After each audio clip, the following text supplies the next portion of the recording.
माझ्या परिश्रमाला सोन्याचा भाव दिला हे आमचा आग्रह. आत्ताच मी 34% भाववाढ दिली कामगारांना. प्रचंड आनंद आहे.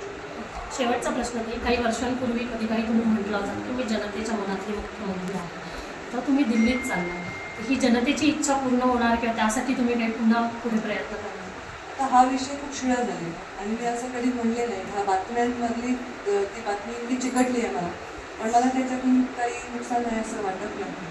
एक बाईला स्वाभिमानी पद्धतीने काम करते, लोक त्याला जाणतात. कोणी कितीही कॉर्नर करायचा प्रयत्न केला किंवा टार्गेट करायचा प्रयत्न केला तरी शेवटी आज मी इथे आहे आणि विदाऊट एनी पोझिशन 5 वर्ष मी जगू शकले आणि लोकांच्या मध्ये माझ्या अस्तित्वामध्ये जराही केसा एवढा पण बदल झालेला नाही.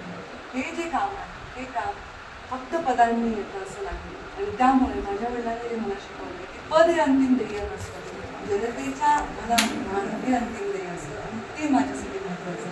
त्याच जीवावर मी धन्यवाद आमच्याशी बोलल्याबद्दल.